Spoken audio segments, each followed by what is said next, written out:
Hey, thanks so much for joining me. This topic today that I'm going to be talking about is sleep and melatonin. My name's Linnea Baker, and I'm a board certified family nurse practitioner.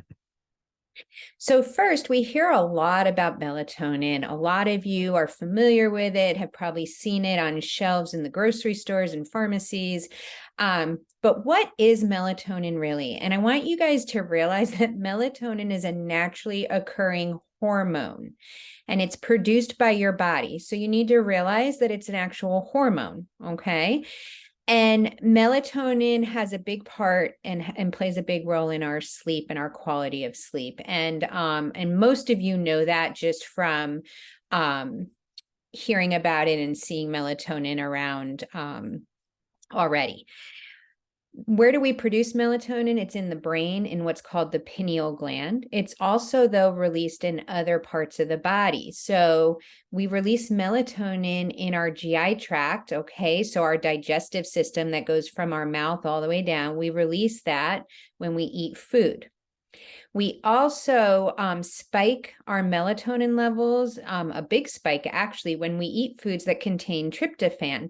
So a lot of you guys may think of the tryptophan related to turkey. Like we say, if you've had a big Thanksgiving meal, you feel exhausted afterwards and you want to sleep. Well, tryptophan is not only found in turkey, it's also found in chicken, salmon, canned tuna, eggs, milk, peanut butter, and oatmeal. So just so that you guys are aware what foods have tryptophan, and they will create that bigger spike of melatonin. Now, serotonin is also a hormone, and that hormone is produced during the day. Serotonin we think of as our happy hormone, and it regulates our mood, our appetite, and our memory, okay? And serotonin actually changes into melatonin when it gets dark. Serotonin's for the daytime, melatonin's for the nighttime. We increase our melatonin as it gets dark, and it slows down production as the light comes up. Okay, those are part of our circadian rhythms, the light and dark circadian rhythms. And melatonin levels actually do increase in the fall and winter when we have shorter days. And I've always felt like when the days are short, I'm more tired and less productive, especially when I lived in New York and we had really short days in the winter and it was cold. Now I know why. I'm sure some of you can relate. And we actually have a rise in the melatonin that our bodies are producing naturally about 2 hours before we're going to bed to help us get ready, our circadian rhythms, getting us ready for bed. We also know that our melatonin levels actually decline with age. Pretty much everything's declining with age, right, guys? But we're here for anti-aging, and we have some secrets. So what are some other effects of melatonin? Well, melatonin has some other benefits or effects. It's actually protective of our GI tract, which is the digestive system that goes from our mouth all the way down into the intestines and out our bottom. And so it's protective of the GI tract from ulcers. And they believe this is because it has an antioxidant effect. So melatonin treatment actually reduces blood pressure in people with high blood pressure or hypertension. We also have seen that in heart disease, people will be found to have low levels of melatonin. And we also know that melatonin directly enhances the immune system. We want a robust immune system, right, guys?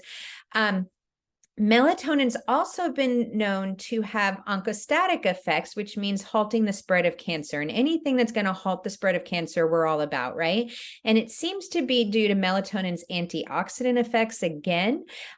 So oxidative stress is what initiates and promotes cancer to progress. And antioxidants help prevent oxidative stress. But how do we get antioxidants? We only get antioxidants through the foods we eat.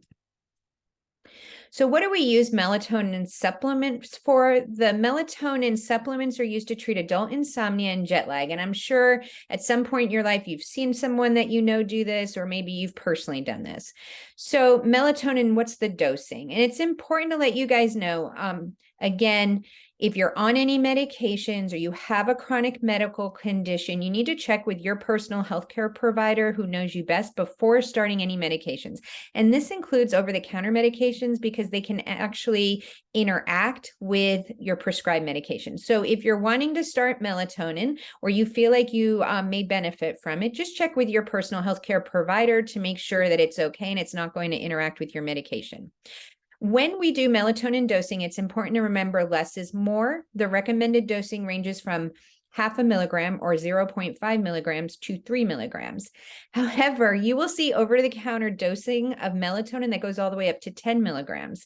That does not mean you should take that much. More is not better. I actually used to take this much before I started my health journey, and I had a provider, a healthcare provider who was very holistic. She was working with a sleep medicine clinic as well. And she was like, Linnea, you can't be taking that much melatonin. It's creating problems with your body producing its own. You're going to create more harm than good. You've got to titrate that down and lower it, which I did. And I got on a better health journey. And so synergistically, the things I now do have improved my quality of sleep. And I don't even need 10 milligrams of melatonin, thank goodness. But even I was at fault for that. So just take note from my mistakes. It's also very, very important. Do not give children melatonin, okay? Melatonin is not indicated for children. The only time a child should be given melatonin is if their personal healthcare provider told you and gave you the dosing, okay? It is not safe to just give kids melatonin. I've gone to American Academy of Pediatric sessions on this.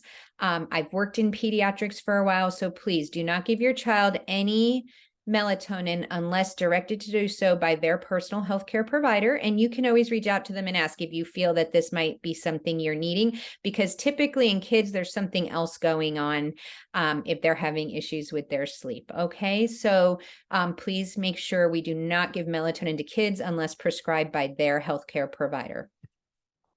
And that's it for today. I hope that this was helpful and brought some value to you. Feel free to comment below and ask questions if you have any. And I look forward to talking to you soon and bringing you some more educational information that will help you on a holistic health and wellness journey. Thanks, guys. Take care.